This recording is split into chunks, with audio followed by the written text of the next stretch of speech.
Hey man, welcome to the Super Divorce channel. If you think you're gonna like this video, please go ahead and give it a thumbs up now. And if you're digging it here, go ahead and subscribe. Just make sure you bong the gong for notifications so you know when new videos go live. Now then, please look forward to this video. Enjoy, chefs. Hey man, Nicholas Villars here, aka Super Divorce. Today, we're going to take a look at another successfully fulfilled Indiegogo campaign. Another one. Comicsgate artist and writer Keung Lee.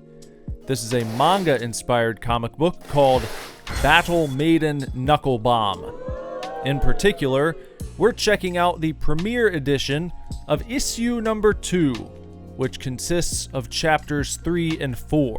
Chapters 1 and 2 can be read in issue number 1, which is still available in standard and signed premiere editions while supplies last at murakumocomics.com.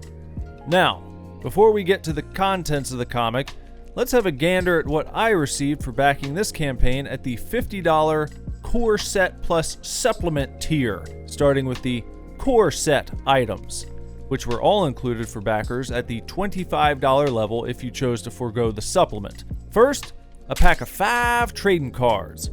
2 of these cards look like they could be part of an actual uniform line, as they share the same border pattern and include stats on the back.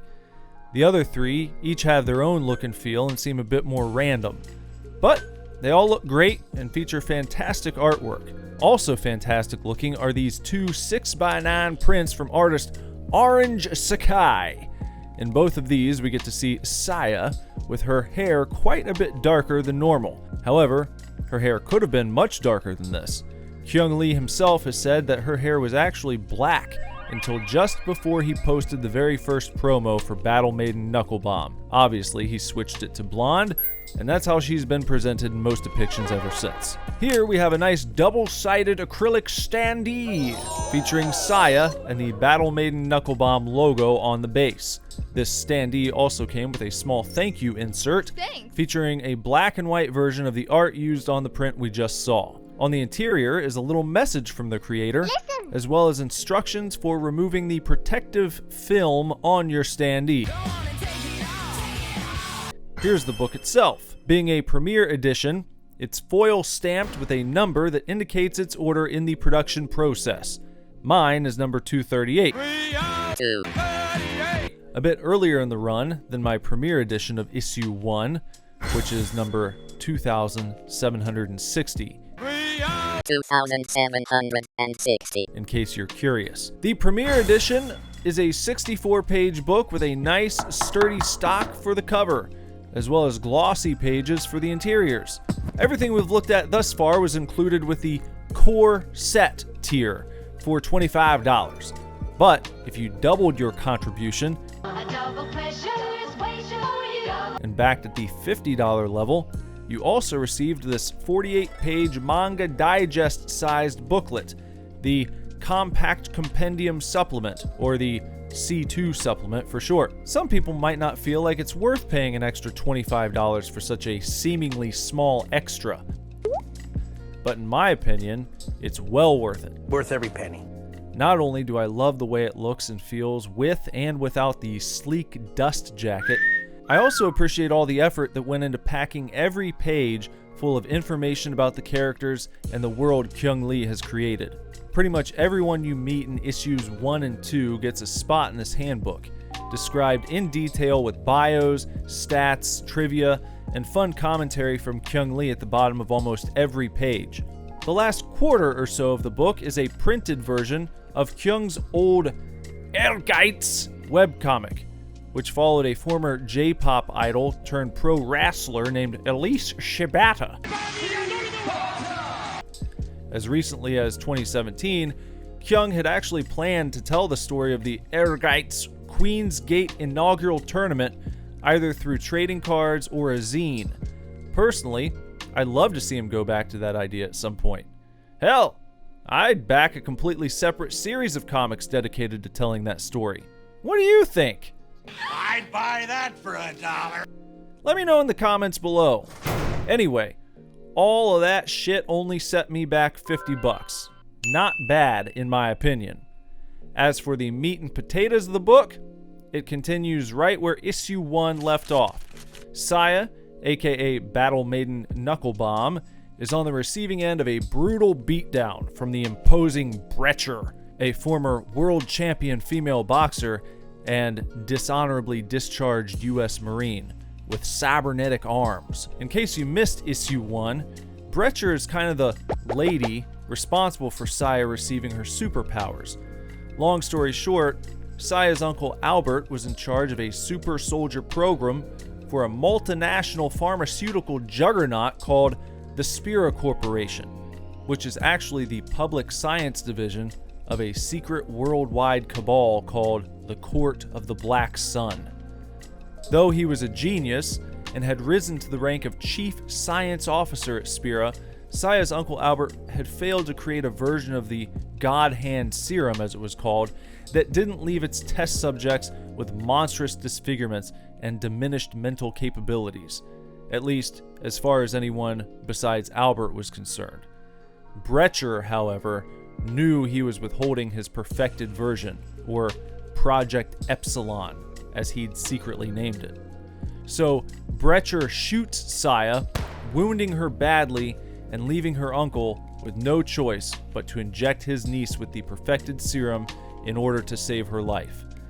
The injection causes Saya to undergo a massive physiological metamorphosis, increasing her height, weight, muscle, and bone density, and even her bust. As longtime friend, sparring partner, and super cop Joe Kazama points out in issue number 2. On top of those perks, she also finds her vision naturally corrected after wearing glasses all her life. Most importantly, however, are the true superpowers Saya gets. These abilities, officially called vagaries, manifest in nearly all recipients of all versions of the God Hand Serum within several hours of exposure. The vagaries express themselves in seemingly random ways, with no way of knowing beforehand what kind of power a test subject will end up with. I want the power to kill a yak. As it turns out, Saya seems to be able to store and manipulate biokinetic energy, and she uses that power to create a concussive force to end her fight with Brecher several pages into issue number 2, with a Gyakuzuki, or reverse punch. Gyakuzuki? Saya sends Brecher flying across the forest with such velocity that she soon finds herself embedded in the trunk of a large tree. After a moment spent contemplating finishing Brecher off for good, Saya takes the high road and leaves the battered behemoth to lick her wounds, both physical and mental. Now, the rest of Chapter 3, titled As I Am, deals with a few important narrative threads, one of which is Saya and her longtime friend Joe Kazama enlisting the help of Joe's father Kusaku, an engineering genius and CEO of the Kazama Corporation, the largest manufacturer of consumer and professional-grade electronics in the world, also one of the major players in the world's defense contractor game. With Saya's uncle Albert unavailable, she and Joe ask for Kusaku's guidance in monitoring Saya's health, as well as gaining a better understanding of her newfound powers. Additionally, in Chapter 3, we're also made aware of the fact that Kaigan City, the setting of Battle Maiden Knuckle Bomb, has a bit of an organized crime problem. A little bit. And we're not talking about mafia wannabes. A bit deeper into the book, it's revealed that there are 4 major gangs in Kaigan City, each named after a different suit from your standard deck of playing cards, and all at peace with one another due to an agreement that lets each group control a different western sector of the city. Recently, however, the King of Spades and the King of Clubs have both been whacked. Could it have something to do with the mysterious yet deadly Reavers of Kaigan City? And even further behind the curtain exists the Court of the Black Sun, the shadowy organization that employed Brecher. Also, as mentioned earlier, they're the puppet masters behind Spira Pharma, which funded Albert Vogel's God Hand Serum, and subsequently, but unwittingly, Battle Maiden Knuckle Bomb herself. This Court of the Black Sun is led by a character called Mephistopheles. We're not told much at all about this guy, but we do see his power on display at a meeting held inside the Black Sun Citadel on the alternate plane of Makai, the Nether Realm. There, Mephistopheles not only dematerializes one of the God Hand test subjects, who he deems a failure, but also calls forth from the void a yokai, or spiritual being called Rusalka, Witch Queen of the Abyss. And it's in Chapter 4, Out of the Shadows, where Rusalka shows off her powers and presents the big challenge for Saya in this issue. Not only does Rusalka use her magical clay to mold and then unleash a demonic Yoma, or monster,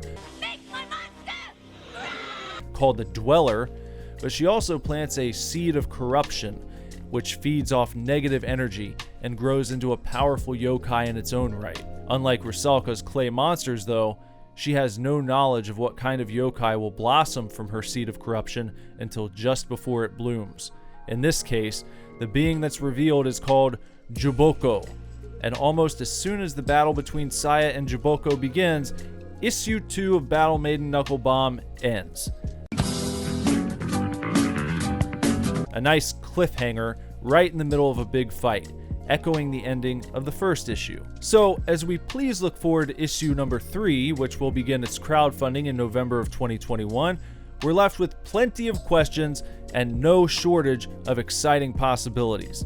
Seriously, Keung Lee has busted his ace building this universe, and when you read Battle Maiden Knuckle Bomb, all the hard work and love translates to page after page of a world you want to know more about.